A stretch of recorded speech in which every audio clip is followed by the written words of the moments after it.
দীর্ঘ ২২ বছর পর রাজশাহী সফরে যাচ্ছেন বিএনপির চেয়ারম্যান তারেক রহমান। দুপুরে রাজশাহী নগরীর ঐতিহাসিক মাদ্রাসা মাঠে যোগ দেবেন তিনি। এরই মধ্যে সেখানে জড়ো হতে শুরু করেছেন নেতাকর্মীরা। এ বিষয়ে আরও জানাতে মাদ্রাসা মাঠ থেকে যুক্ত হচ্ছেন জাওয়াদ মাহমুদ। জাওয়াদ, বেলা যত গড়াচ্ছে তারেক রহমানের জনসভা ঘিরে নেতাকর্মীদের সমাগম কেমন দেখছেন, আর সার্বিক প্রস্তুতি নিয়ে একটু জানতে চাই আপনার মাধ্যমে।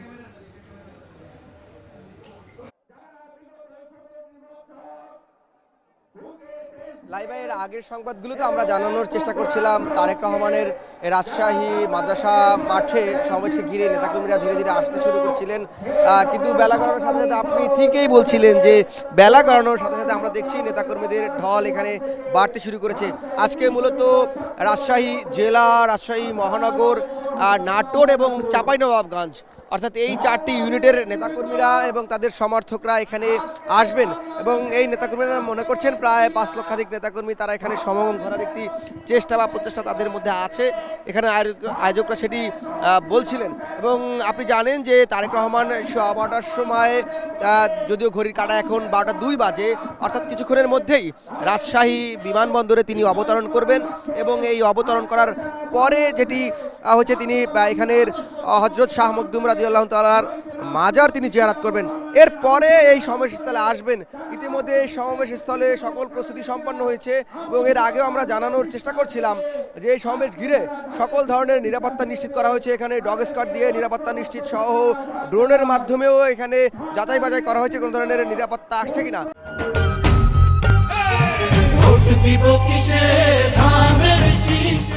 এবং আমরা দেখছিলাম যে সোয়াট টিম এখানে এসে পর্যবেক্ষণ করে গিয়েছে, র্যাব সদস্য সহ অন্যান্য আইন শৃঙ্খলা বাহিনীর সদস্যরা তারা এখানে নিরাপত্তা নিশ্চিতে কাজ করছেন। বিএনপির স্বেচ্ছাসেবক যারা রয়েছেন তারা কাজ করছেন। সাধারণ মানুষ বা যারা এখানে এসেছেন শুধুমাত্র দলীয় কর্মী নয়, সাধারণ অনেক মানুষ এসেছেন। দলের নেতাকর্মী এবং সাধারণ মানুষ যাদের সাথে কথা বলছি তারা বলছেন যে বিএনপি তাদের যে রাষ্ট্র পরিকল্পনা রয়েছে সেটি তো তারা তারেক রহমান এখানে বলছেনই, পাশাপাশি এই রাজশাহী অঞ্চলের মানুষের ভাগ্য উন্নয়নে বিএনপি যদি সরকার গঠন করে কি ধরনের বার্তা দিবে সেই বার্তার আশায় তারা এখানে এসেছেন এবং নেতারা মনে করছেন যে আগামী নির্বাচনকে ঘিরে এখানে দিক নির্দেশনামূলক বক্তব্য তারেক রহমান দিবেন, যাতে এই রাজশাহী, যেটি বলছিলাম এই 3 জেলায় অর্থাৎ রাজশাহী, নাটোর এবং চাঁপাইনবাবগঞ্জে যে 13টি সংসদীয় আসন রয়েছে, এই 13টি সংসদীয় আসনে বিএনপি কিভাবে বিজয় লাভ করতে পারে সেই দিক নির্দেশনা এখান থেকে দিবেন। এবং একই সাথে এই 13টি সংসদীয় আসনে যারা বিএনপি মনোনীত প্রার্থী রয়েছে তাদেরকে তারেক রহমান এখানে পরিচয় করিয়ে দিবেন এবং তাদের পক্ষে তারেক রহমান ভোট চাইবেন। এই ভোট চাওয়ার পাশাপাশি এখানে কৌশলগত কারণে বিএনপি যদিও নেতাকর্মীরা মনে করছেন যে রাজশাহীতে এবং এই 2 জেলায় তাদের একটি ভালো অবস্থান রয়েছে, তারেক রহমানের আজকের এই উপস্থিতিতে সমাবেশে এবং তার প্রভাবও বলছেন যে ভোটের মাঠে ব্যালট বাক্সে সেটি পড়বে, তাদের অবস্থানকে এই অঞ্চলে আরও সুদৃঢ় করবে।